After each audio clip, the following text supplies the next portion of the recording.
الحمدللہ رب العالمین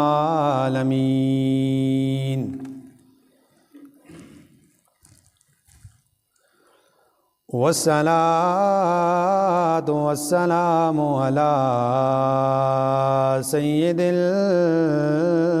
المرسلین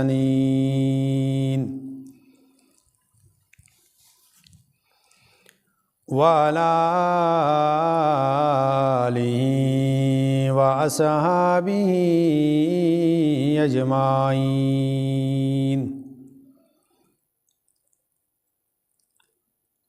اما بعد فاعوذ باللہ من الشیطان الرجیم، بسم اللہ الرحمن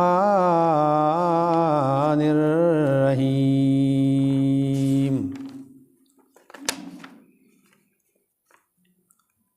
والذین یقولون ربنا هب لنا من ازواجنا وذریاتنا قرۃ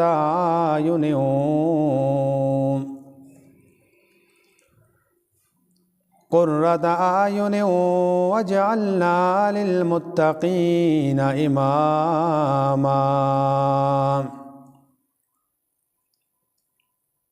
آمنت باللہ صدق اللہ مولانا العظیم وبلغنا رسولہ النبی کریم امین رؤوف رحیم۔ ببرکتہ ان اللہ وملائکتہ یصلون علی النبی یا ایہا الذین آمنوا صلوا علیہ وسلموا تسلیما۔ اللہم صلی علی سیدنا و مولانا محمد وعلی آل سیدنا محمد وبارک وسلم وصلی علیہ۔ الصلاۃ والسلام علیک یا سیدی یا رسول اللہ وعلی آلک وصحابک یا سیدی یا خاتم النبیین۔ بندے پروردگارم امت احمد نبی، دوست دارم چار یارے تاب اولاد علی، مذہب حنفی دارم ملت حضرت خلیل، خاک پائے غوث اعظم زیر سایہ ہر ولی۔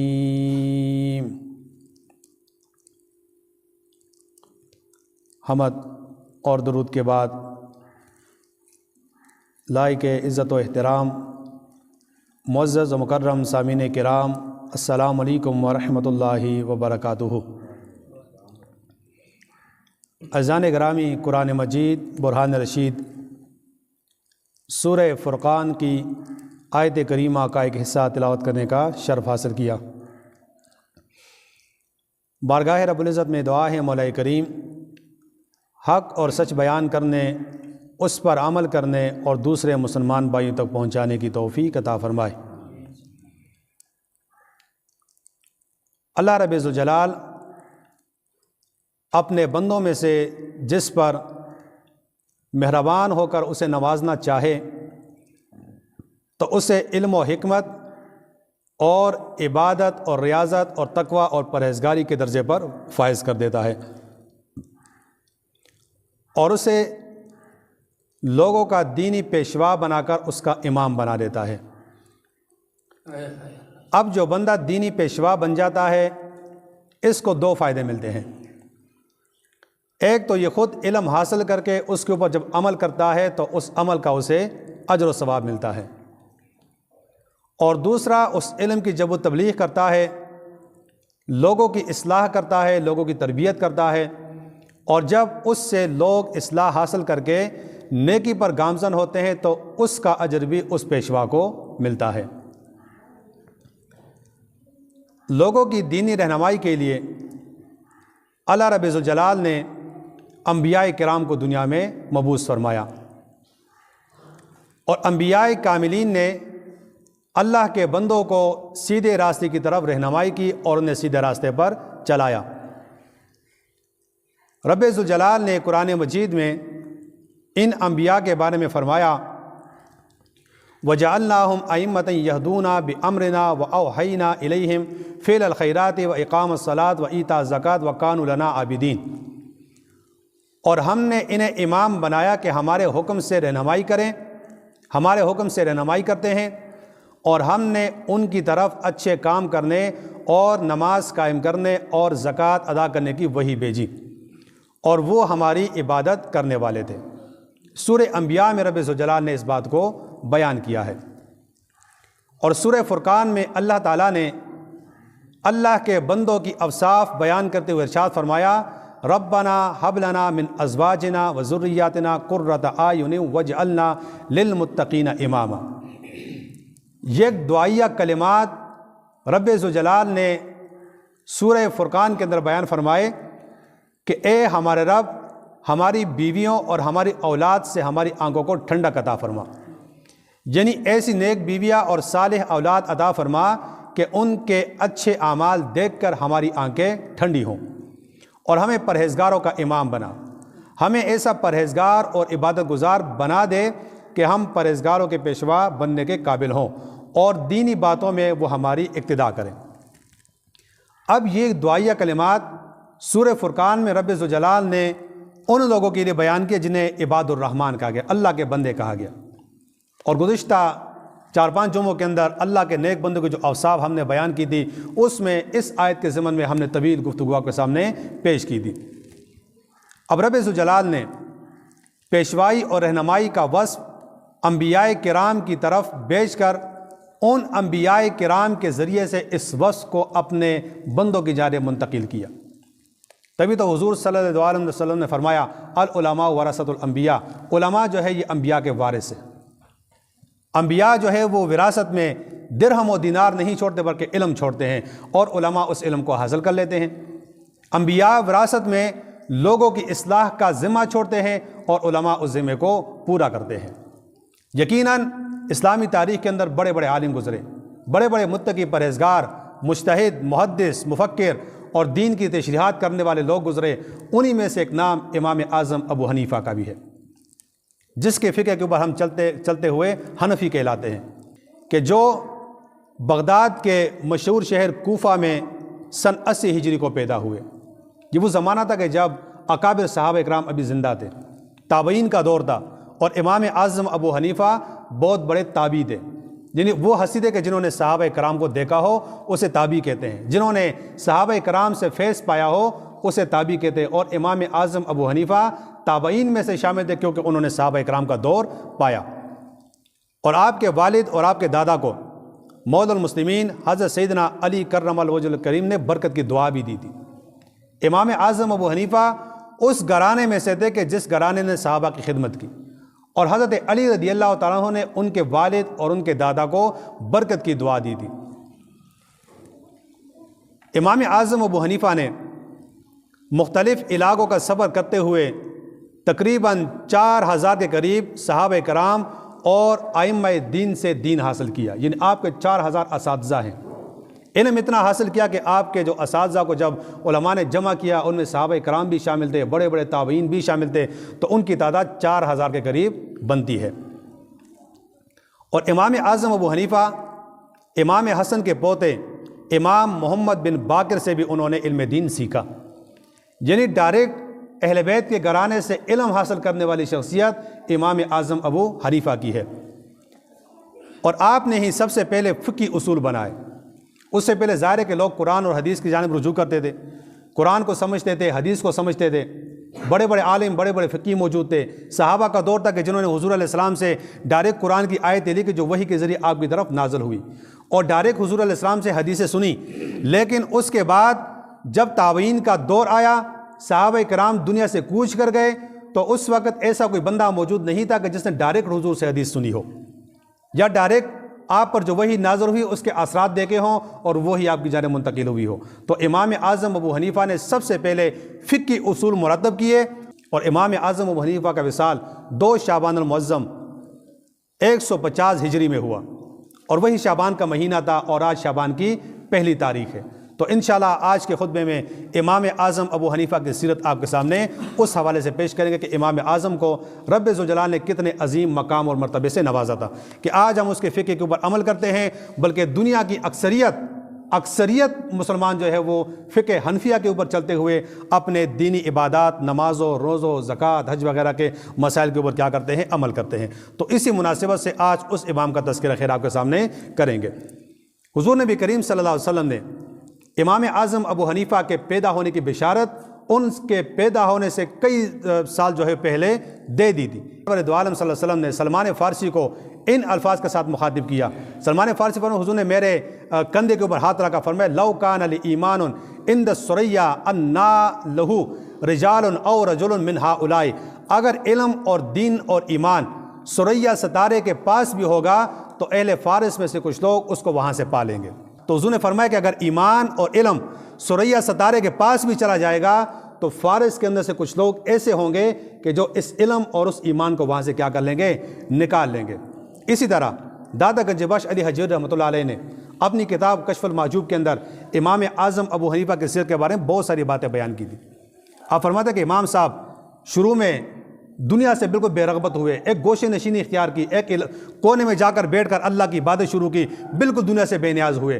فرمایا جب بے نیاز ہوئے تو حضور صلی اللہ علیہ وسلم نے خواب میں دیدار ہوا، اور آپ نے فرمایا کہ اے ابو حنیفہ گوشے نشینی کا ارادہ مت کرو، اللہ تعالیٰ نے تمہیں میری امت، میری سنت کو زندہ کرنے کے لیے منتخب کیا ہے۔ یعنی حضور نے بشارت دی کہ اے ابو حنیفہ گوشہ نشینی کے بجائے اس سے نکلو، کیونکہ رب ذوالجلال نے تجھے میری سنت کو زندہ کرنے کے لیے پیدا کیا ہے۔ تو امام اعظم ابو حنیفہ نے وہیں سے علم سیکھا، 400 اکابرین کے پاس بیٹھے، 400 سے زائد محدثین صحابہ کرام سے انہوں نے بالواسطہ علم سیکھا، اور امت کے لیے فقہ حنفیہ کی صورت میں ایک عظیم فقہ کا ذخیرہ جو ہے وہ تیار کیا، جس کے اوپر اکثریت امت جو ہے وہ اس فقہ کے اوپر کیا کرتی ہے؟ عمل کرتی ہے۔ کیونکہ امام اعظم ابو حنیفہ کا فقہ نہ قرآن سے ٹکراتا ہے، نہ حدیث سے ٹکراتا ہے، نہ اس کے اندر سخت احکامات ہیں، بلکہ ہر حکم کو بڑے طریقے کے ساتھ، بڑے بہترین انداز کے ساتھ تشریح کر کے امت کے سامنے اس کو کیا ہے؟ پیش کیا گیا۔ اور یہ ہمارے خوش نصیبی ہے کہ ہم فقہ حنفیہ کے اوپر چلتے ہیں۔ اسی طرح امام اعظم ابو حنیفہ حرمین طیبین میں حاضر ہوئے اور امام الانبیاء حضور سرور دو عالم کی بارگاہ میں سلام پیش کیا۔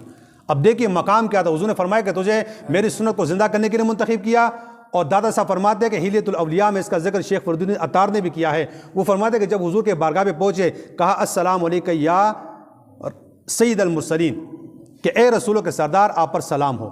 تو جواب ملا وعلیک السلام یا امام المسلمین، کہ اے مسلمانوں کے امام تم پر بھی سلام ہو۔ یعنی امام اعظم حنیفہ نے جب حضور کے دربار پہ پیش ہو کر وہاں پر سلام کیا تو حضور سرور دو عالم کے قبر انور سے انہیں باقاعدہ جواباً فرمایا گیا کہ اے مسلمانوں کے امام تمہارے اوپر بھی کیا ہو؟ سلامتی ہو۔ تو یہ وہ امام اعظم تھے کہ جن کو رب ذوالجلال نے علم میں بڑا مقام اور مرتبہ عطا فرمایا تھا۔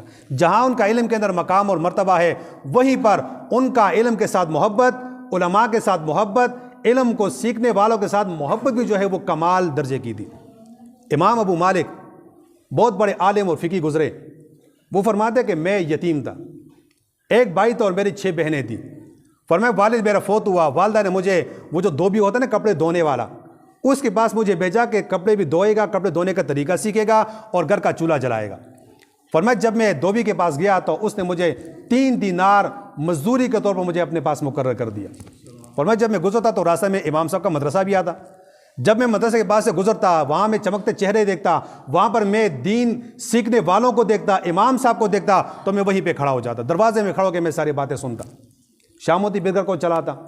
صبح جب میں دوبارہ گیا تو امام صاحب نے مجھے بلایا، فرمایا کہ کیا ہے تمہیں علم سیکھنا ہے؟ کہا میں نے علم سیکھنا ہے۔ تو اپنے پاس مجھے بٹھا دیا۔ اب والدہ نے بھیجا کہ جاؤ مزدوری کرو، مہینے کے بعد اجرت ملے گی۔ ادھر وہ مدرسے کے اندر جو ہے وہ امام صاحب کے بعد علم سیکھنے لگ گیا جی۔ مہینہ پورا ہوتا ہے، والدہ کہتے کہ تنخواہ، اجرت، مزدوری۔ کہا میں نے تو کچھ نہیں سیکھا کیا، میں نے تو جا کے مدرسہ پڑھا ہے۔ اب والدہ اٹھتی کیونکہ اس نے کہا کہ بیٹے کو میں نے بھیجا سے کمانے کے لیے اور امام صاحب نے اسے سیکھنے کے لیے بٹھایا۔ اب مسجدوں سے تو میرا گھر کا چولہا تو نہیں جلے گا، مسجدوں کی وجہ سے یا دین سیکھنے کی وجہ سے، دینی مسائل سیکھنے کی وجہ سے پیٹ کی بھوک تو ختم نہیں ہوتی۔ اب ظاہر ہے اس نے اپنے حساب سے تو صحیح سوچا تھا۔ جب وہ امام صاحب کے پاس پہنچتی ہے، برا والا کہہ دیتی ہے، بڑی اونچی آواز سے گفتگو کر لیتی ہے، ہمارے جیسا بندہ تو کیا کرتا؟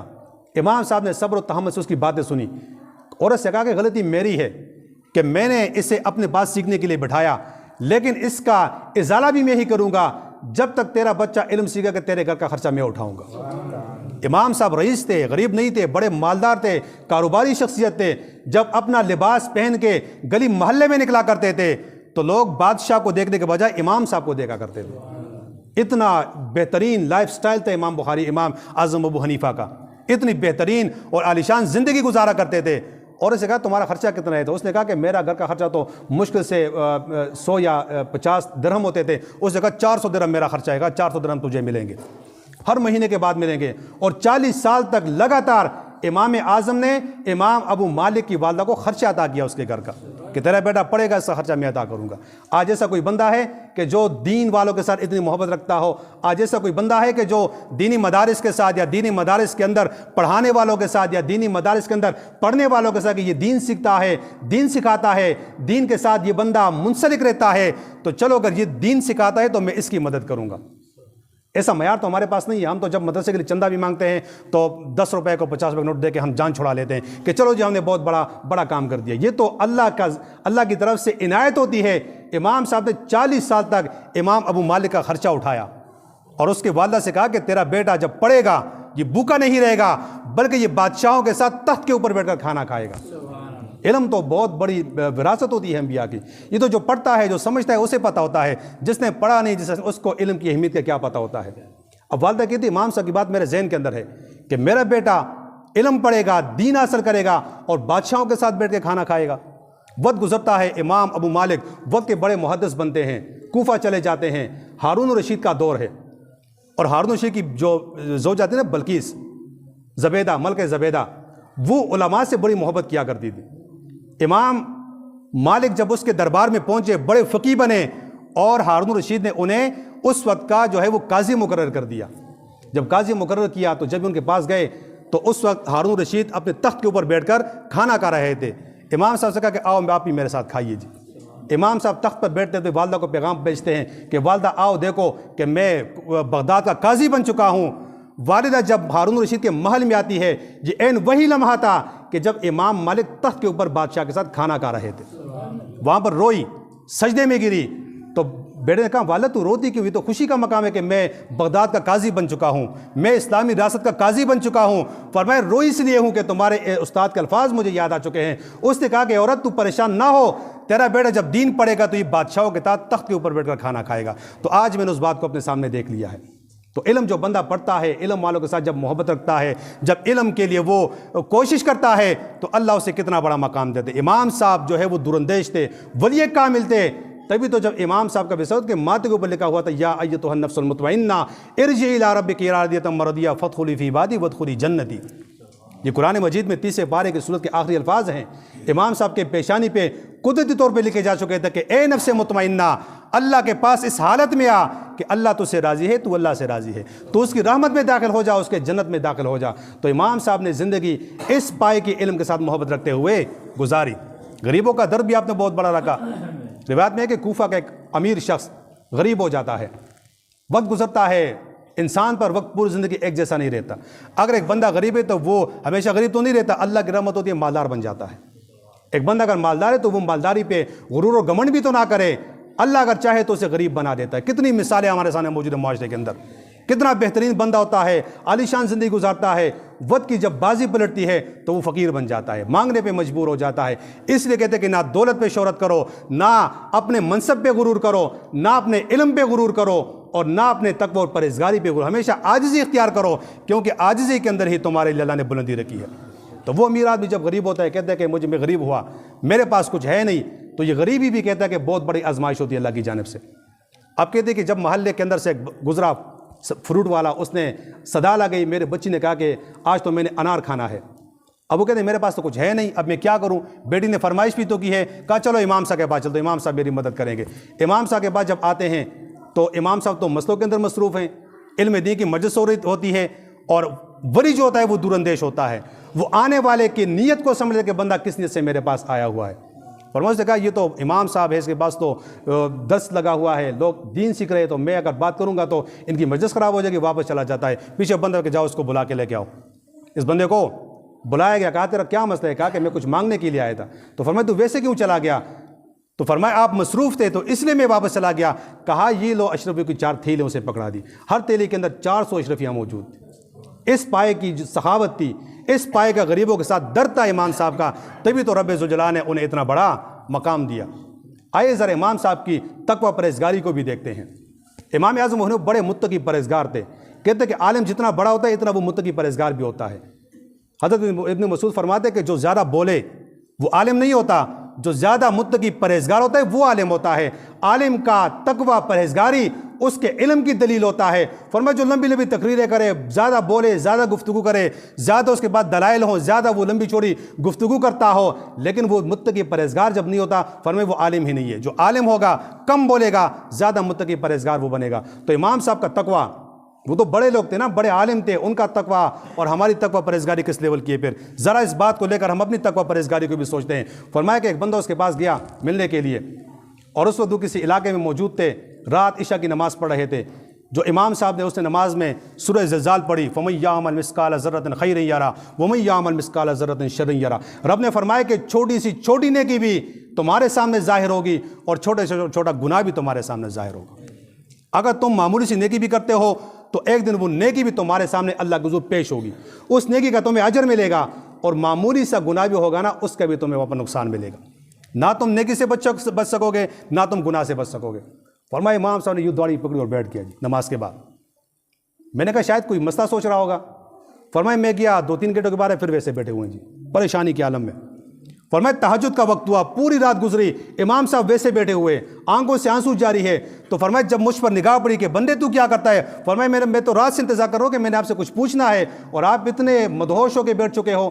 تو امام صاحب نے فرمایا کہ وہ جو امام پڑھ رہے تھے کہ فَمَن يَعْمَلْ مِثْقَالَ ذَرَّةٍ خَيْرًا يَرَهُ وَمَن يَعْمَلْ مِثْقَالَ ذَرَّةٍ شَرًّا يَرَهُ، رب نے فرمایا کہ معمولی سے معمولی گناہ بھی ظاہر ہوگا، اگر یہ حالت ہوئی تو میں تو اللہ کے دربار میں پھنس جاؤں گا، میرا کیا بنے گا؟